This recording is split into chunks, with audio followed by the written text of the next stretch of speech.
தமிழக மக்கள் அனைவருக்கும் என்னுடைய வணக்கம். இன்னைக்கு மாட்டுப் பொங்கல் அன்னைக்கு எல்லாருமே சந்தோஷமா மாட்டுப் பொங்கல் கொண்டாடிக்கிட்டு இருக்கேன்னு நினைக்கிறேன்.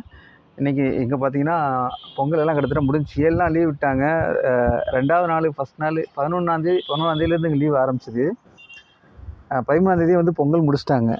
கேட்டால் அன்றைக்கி தான் சங்கராந்தி மெயினான டேன்னு. ஸோ நமக்கு பக்கத்தில் இருக்கிறவங்கள்ட்ட கேட்குறப்ப சொன்னாங்க, அன்றைக்கி தான் மெயினான டே அப்படின்னு சொல்லிட்டு நிறையா பண்ணாங்க. நேற்று கூட சிக்கன், மட்டன் அந்த மாதிரியான ஒரு நான்வெஜ் எடுத்து சமைச்சு சாப்பிட்ற மாதிரியான ஒரு விஷயம் கூட இருக்கும்னு நினைக்கிறேன். ஏன்னா அவங்க ஷேர் பண்ணிக்கிட்டதுலேருந்து தெரிஞ்சிச்சு. ஸோ இது போக பார்த்தீங்கன்னா, பொங்கல் நம்ம ஒரு சிலர் என்கிட்ட கேட்டாங்க, அங்கே கொண்டாடுவீங்களான்னு. ஸோ நம்ம பொங்கல் கொண்டாடுற முறை என்னென்னு வந்து நான் நினச்சிக்கிட்டேன், பொங்கலா கொண்டாடுவோம்னு தான் சொல்லி முடிச்சிட்டேன். ஆனால் வந்து நம்ம எத்தனை நாள் ஒரு ஃபங்க்ஷனு, அது எந்த அளவுக்கான ஒரு உணர்வுபூர்வமான ஒரு கொண்டாட்டன்றதை வந்து அதை அங்கேருந்து நேரம் அனுபவிச்சு பார்த்தா மட்டும்தான் தெரியும்ல. ஸோ ரொம்ப நாள் கழிச்சு ஒரு ஸ்டேட்டை விட்டு ஸ்டேட் இங்கே வந்து இருக்கிறப்போ ஒரு வேறு மொழி பேசக்கூடிய ஆனாலும் நம் உறவினராக இருக்கக்கூடிய கலாச்சாரத்தில் ஒத்து போகக்கூடிய சில மக்கள்கிட்ட வந்து வாழ்ந்துட்டு இருக்கிற இதே காலகட்டத்தில் வந்து பொங்கல்ன்ற விஷயத்தை வந்து ஞாபகப்படுத்தக்கூடிய விஷயம் வந்தோடனே மனசுக்கு சின்னதாக ஒரு வருத்தம். ரொம்ப வருஷம் ஆச்சு, ரொம்ப வருஷம் கழித்து ஒரு ரொம்ப ரொம்ப தூரமாக வந்து இங்கே இருக்கிறப்போ அந்த பொங்கல் எவ்வளோ மிஸ் பண்ணுறோன்றது சத்தியமாக அந்த ஒரு உணர்வு வந்து எனக்கு ஒரு நம்ம மனசுக்கு கஷ்டம் தரக்கூடிய ஒரு விஷயமா தான் இருந்தது. ஆனாலும் நாம் என்ன பண்ணுறது, எதுவுமே வந்து நம்ம கையில் இல்லைல்ல. ஸோ அப்படிங்கிறப்போ இந்த பொங்கலுக்கு வந்து எங்கள் எல்லாம் வந்து கொண்டாடி முடிச்சிட்டாங்க. இது பொங்கல் சார்ந்த விஷயங்கள். நம்ம டீச்சிங் நிலையில் இருக்கிறதுனால கொஞ்சம் கரெக்ஷனு, ப்ரிப்பரேஷனு அப்படின்ற சில விஷயங்களை வந்து ஒதுக்கி வச்சதுலேயே வந்து ரொம்ப பெரிய சந்தோஷம்தான். இந்த லீவ் இல்லைன்னா எப்படி பொங்கல் பற்றிலாம் நினைக்க தோணும்.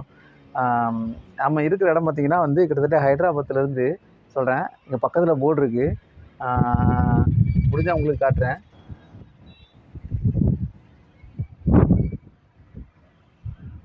இதை பாருங்கள், ஹைதராபாத்து இந்த போர்டு இருக்குது பாருங்கள், உங்களுக்கு தெரியும் நினைக்கிறேன்.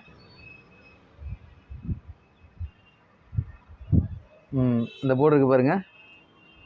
இங்கேருந்து ஹைதராபாத்துக்கு கிட்டத்தட்ட ஒரு 119 கிலோமீட்டருங்க.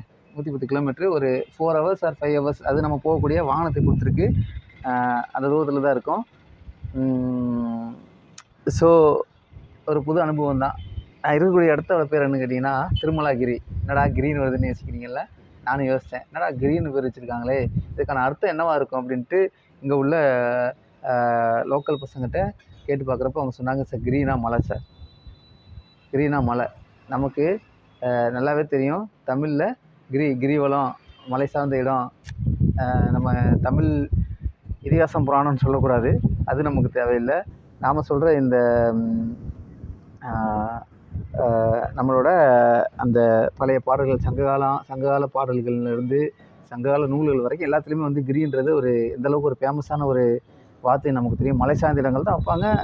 அந்த விஷயத்தை கேட்குறப்போ நமக்கு ஒரு புல்லரிப்பு. நம்ம மொழியில் வந்து ஒரு பெயரும் அந்த ஒரு இடத்துக்கான பெயர் காரணத்தோடு இருக்கிறது எவ்வளோ பெரிய சந்தோஷமான விஷயம் இல்லை. ஸோ அது கேட்குறப்போ வந்து பயங்கரமான ஒரு சந்தோஷமாக இருந்துச்சு. தமிழ்நாட்டில் கண்டிப்பாக நம்ம பெருமை கொள்ளணுங்க. நாம் பண்ணுற ஒவ்வொரு விஷயத்துக்கும் ஒரு அர்த்தத்தோட ஒரு இடத்துக்கு ஒரு காரணத்தோட ஒரு பேர் வைக்கிறதுன்றது சாதாரண விஷயம் இல்லை. அது கேட்குறப்ப எனக்கே ரொம்ப சந்தோஷமாக இருந்துச்சு. ஸோ உங்களுக்கு அந்த மலையை கூட காட்டுறேன் பாருங்க.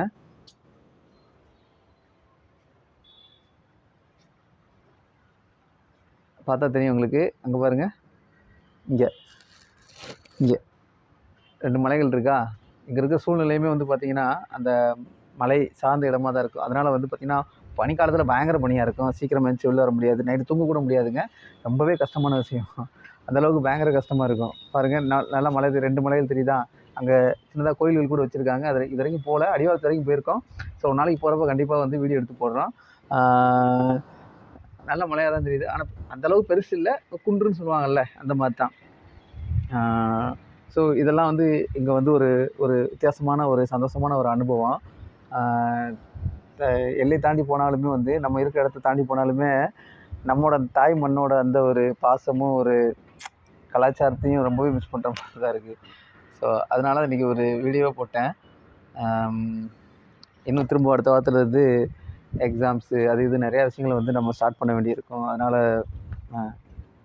சின்னதாக இன்றைக்கி ஒரு பொங்கல் அன்றைக்கி நம்மளை வியூவர்ஸ் நம்ம பார்க்கலாமே, எத்தனை பேர் நம்ம சப்போர்ட் பண்ணுறாங்க. ஸோ அவங்களுக்கு ஒரு பொங்கல் வாழ்த்து சொல்லிட்டு வரலாம்னு தான் இந்த வீடியோ. ரொம்ப நன்றி. பொங்கல் வாழ்த்துக்கள். நல்லபடியாக கொண்டாடுங்க. பார்த்து கொண்டாடுங்க. தேங்க்யூ.